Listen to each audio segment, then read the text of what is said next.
Water fasting is simple, right? It's a super simple concept. Drink only water for a few days. That's it.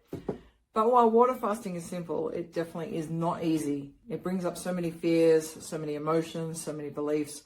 Not eating can really tap into your primal need for survival, and it can really scare you. And we've been taught to believe that not eating threatens our life in some way, whether that be physical need for food or an emotional need, or even to just fit into society. So the real question then becomes, is water fasting really worth it? Hey there, welcome to Water Fasting with Nat. I'm Nat, and here I create videos to help you unlock the incredible benefits of water fasting, and not just to get through a water fast, but to actually thrive and enjoy the process along the way. So if you're wondering how to unlock your body's natural healing abilities so you can break free from your medications perhaps, watch the symptoms of aging and chronic pain and diseases just fade away, and finally feel in control of your health again, then this video and this channel is for you. So is water fasting really worth it? Is it worth not eating for a few days and going through all that brings up? I bat on all the time about 3-day fasts, and in a minute you'll see exactly why I talk about 3-day fasts all the time. The insane healing that takes place in just 3 days on a water fast. So is it worth missing 9 meals over a 3-day fast? Or if you do intermittent fasting, could it be just 2 meals a day? So maybe you only ever do 2 meals a day, and so it's only 6 meals that you're missing out on. Is that worth doing? Is it worth the hunger pangs that sound like a marching band in your stomach? Or the irritability that you might get as you turn into a hangry grizzly bear? Is it worth the boredom of watching your family indulge in pizza while you sip yet another glass of H2O? Yep, boredom's a big one for me. Or the roller coaster of cravings that could rival pretty much any amusement park ride? Or is it worth the have you gone completely mad looks from your friends and family as you explain that you haven't literally eaten in days? These are all the real questions about water fasting, and here's the one real answer: the science behind water fasting. What happens in your body as you stop eating for a few days and actually drink only water? When you know the science behind fasting, it transforms your entire experience from a daunting exercise in just willpower to a journey of incredible empowerment. Instead of feeling like you're just not eating, you realize you're actually deciding to embark on some really incredible healing that your body has never experienced before. Trust me, it helps you understand why you might feel certain ways during your fast as well when you know the science. Like the sudden burst of energy when your body switches into fat burning, or that moment of clarity when your brain is fueled by ketones. I'm going to go into some of these in a minute. Plus the knowledge that can help you sidestep some of the pitfalls and fears. When you understand that your body is perfectly designed to handle fasting and this level of fasting, then you're just going to settle into it and enjoy it a lot more. So buckle up, my friend. I'm about to take you on a journey. Now, there's one thing that's super important to understand about fasting right up front. The fact is, water fasting itself does not heal the body. It just creates the most optimal environment for your body to do exactly what it's meant to do: heal itself. Your body is constantly trying to make its way back to optimal health. That's its natural state. But the biggest problem is we constantly shove food into our mouths, lots of it, and all times of the day and night. And this is absolutely key to why water fasting works. The body is either digesting food or it's healing itself, but it cannot do both at the same time. So every time you eat, it diverts its attention and energy away from healing all your ailments and your aches and your pains and the inflammation and even the cancers and more serious diseases and conditions you might be experiencing, to digesting the food that you just consumed. And if you get caught in this cycle often enough, the body just gets more and more overrun with things to heal. It gets tired, it gets run down. Everybody will know what that feels like, just like our car does when we don't service it for long periods of time. So it's essential that you keep this point in mind as we go through this video. Your body is either healing or it's digesting, but it cannot do both at the same time. The human body is literally nothing short of a miracle. Its incredible ability to heal itself and replace some old, worn-out parts is really something to behold, but it also struggles to keep up at times. With our diets, we're filled with processed foods, our lack of movement, and the constant barrage of screens. Our bodies often feel like they're stuck in a traffic jam. Our cells, our body's building blocks, are worn out. They're struggling to keep up with the demands of modern life.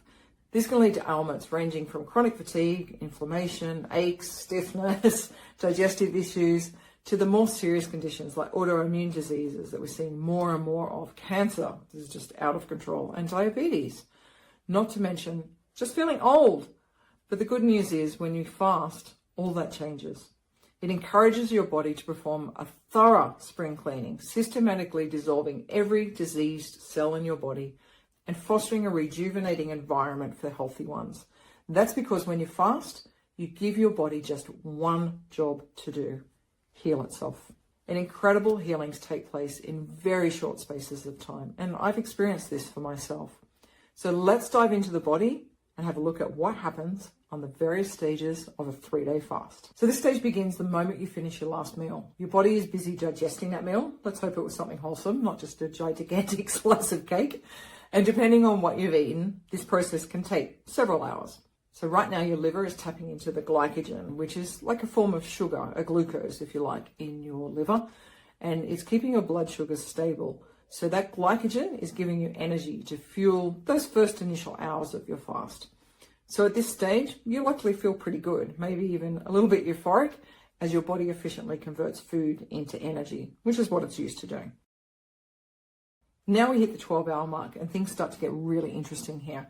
Your human growth hormone, or HGH, levels start to spike significantly. Now, who cares? Why does that matter? HGH is crucial for preserving your muscle mass, very important, boosting your metabolism, enhancing your immune function, and repairing tissues in your brain and your organs. HGH is also, pay attention to this one, is also the main fat-burning hormone. Yes, important. And it's dubbed the anti-aging hormone because it helps maintain that youthful vitality in ourselves.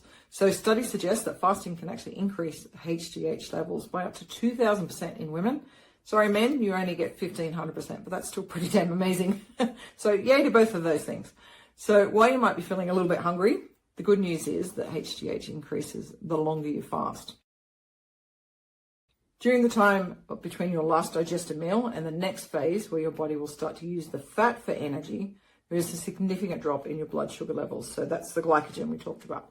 However, the body never really gets to zero blood sugar. That's because your liver can make far more sugar from the little bits of protein it finds around the body. So this is really quite amazing. And guess where all these proteins are stored? Tumors, warts, moles, lumps, bumps, skin tags, all these sort of growths. So in this stage, you'll actually see those things flattening out as the body's using the protein in them for food, which is really freaking amazing. So I used to have quite a big lump on my head, just here, before fasting. And it came up a few years ago. It was actually getting bigger. It was quite a decent size, actually.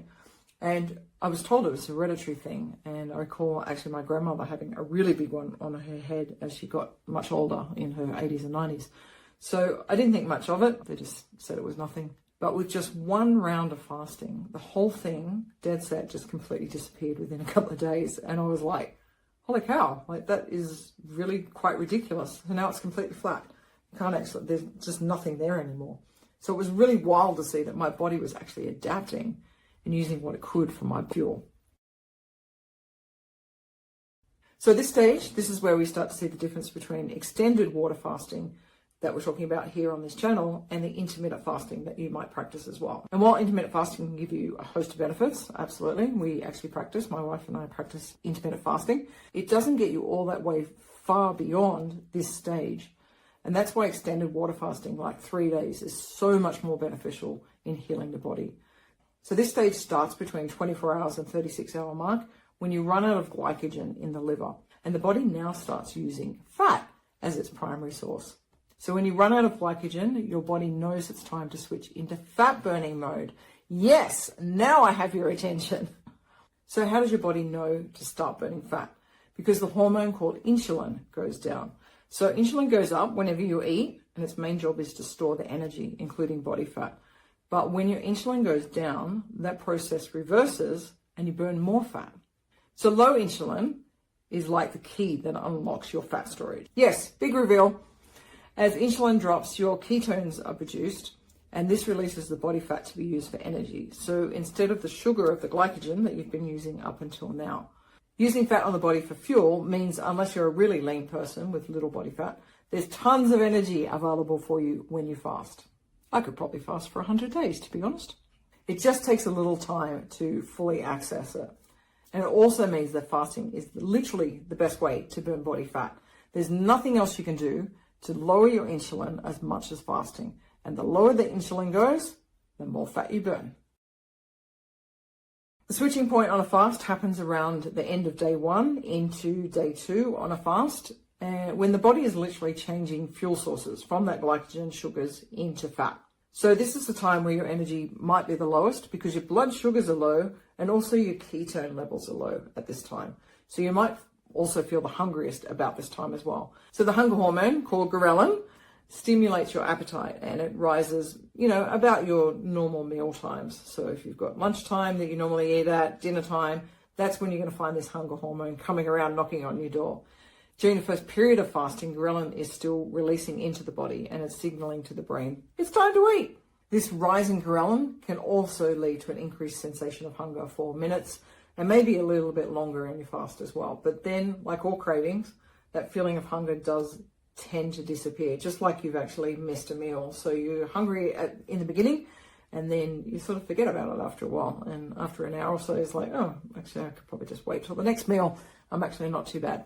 As we continue to fast, our bodies gradually adapt and ghrelin levels tend to stabilize, so reducing our hunger sensations the longer we fast, to the point where on a fast, you'll actually no longer even be hungry, which is pretty hard to believe. But before that happens, this might be the time you actually feel like giving up on a fast, and this period can bring on strong feelings of hunger and cravings.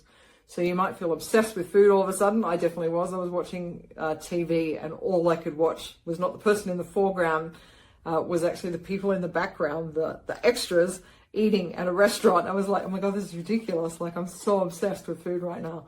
I don't have that so much now that I've done lots and lots of fasting, but definitely in the first few fasts, it was pretty full on. So you might feel obsessed with food all of a sudden. You might have some headaches or trouble focusing and wonder what's wrong with you. You might feel a little bit dizzy at times as well. So all of these symptoms are quite normal reactions to this transition period, so they're really nothing to worry about. Feeling amazing is literally just around the corner at this point, so do not give up. Once this process of changing the fuel sources is complete, from glycogen into fat, you'll start to feel so much better. In fact, you'll feel like you're absolutely thriving. Ketones are an appetite suppressant, so your hunger is going to go away, and so are your cravings as well. Your antioxidant reserves also start building up, which creates more oxygen in the body and the brain, so your focus starts to come back. And now you're coasting along, and you literally could feel like you could fast forever. So around the 24-hour mark after not eating, you start to also go into autophagy.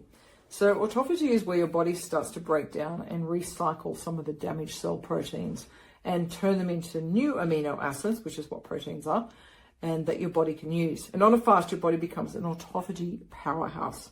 This has a dramatic effect on preventing cellular diseases such as neurodegenerative diseases, I'm not even going to say that properly, and cancer. And it's also linked to anti-aging effects as well. And plaque that occurs on the brain, which some research shows really affects your memory and may be the cause of Alzheimer's and dementia, is also being removed and cleaned up during autophagy. And the longer you fast, the more autophagy accelerates. So that's the really exciting thing and why I want you to stay fasting. Don't just do 24 hours or 12 hours of fasting. Like, let's keep fasting so we can really get into this. And at the 24-hour mark, so we're entering day 2 of a fast, your inflammation is also dropping really significantly here. So any inflammatory conditions you've got, like arthritis or swelling, maybe it's pain from previous or current injuries that you've got.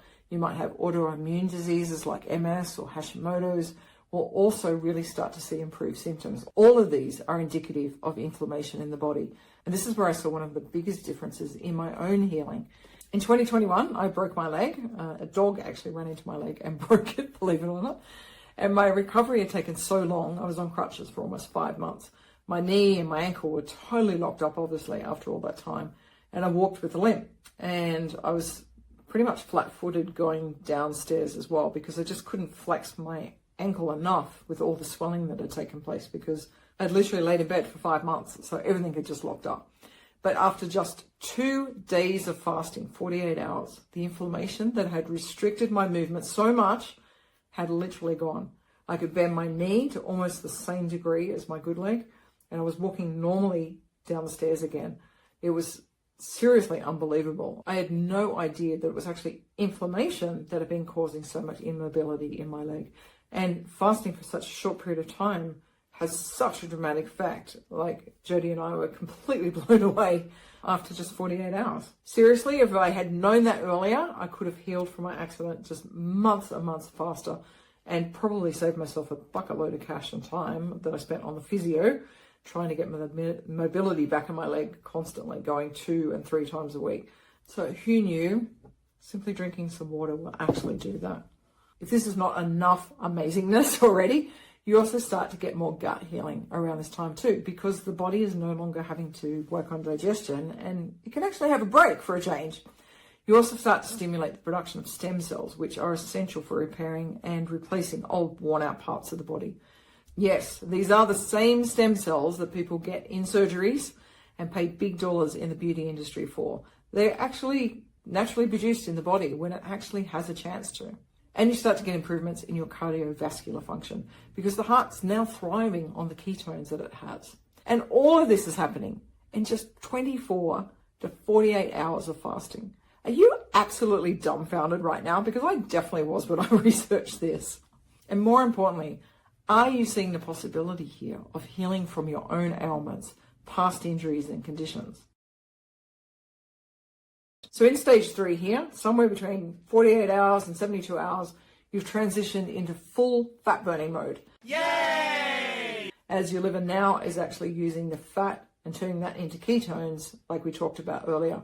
So once you get into day 2 or day 3, your hunger pretty much has gone away because your insulin levels now are really quite low, which reduces your cravings as well. Your ketones are also now high, which suppresses your appetite even further. And the longer you fast, the less hungry you're actually going to be, which is really weird. And your stem cell production is really starting to ramp up now. So it's starting to bring in more healing, more repair, and luckily more anti-aging. At 48 hours, you also start to decrease the risk of certain types of cancer. That's incredible. You're reducing cancer risk after just 48 hours of drinking only water. That really is amazing. Okay, the last day of your fast. Let's see what amazingness we've got going on day 3. Of course, you can always go longer on your fast, but let's talk about a 3-day fast. After you've been fasting for 2 days, some special rejuvenation processes start happening in your body. You start getting a further rise in autophagy, your human growth hormones, and your stem cells. The body is now really starting to keep up healing activity, and you may notice even areas of pain really starting to reduce. And by day 3, your whole immune system is completely replaced. Yes, fully replaced. Crazy. So if you've had COVID, and especially if you've had long COVID, then you can really start to see why 3-day fast can be so healing to your symptoms. Imagine replacing your immune system over and over again, getting stronger and stronger each time with 3-day fasts. And on day 3, you'll experience hormone optimization, and you can have really great bouts of energy and mental clarity, perhaps like you've never experienced before. And now you can go back to eating. Or do you want to? Maybe you want to keep going. You have amazing energy, brain clarity, you're not hungry at all, and you're probably feeling the best you've felt in decades, trust me. So what happens if you did decide to fast longer? The longer you fast, the more stem cells are created, the more longevity you have, the younger you're going to look, and the more healthy you become. Go long enough and fast often enough, and you'll have a completely new body, literally, as every cell in your body has been completely replaced with healthy cells. Now remember, water fasting has the ability to heal every ailment, disease, and condition in the body, outside of any permanent damage or injury you may have, of course. So let me know in the comments, which fasting perk has you most pumped? Is it burning fat? Is it thinking clearer? Is it aging backwards, perhaps? And what's the one thing you're ready to say bye-bye to and let your body handle while you kick back with some water?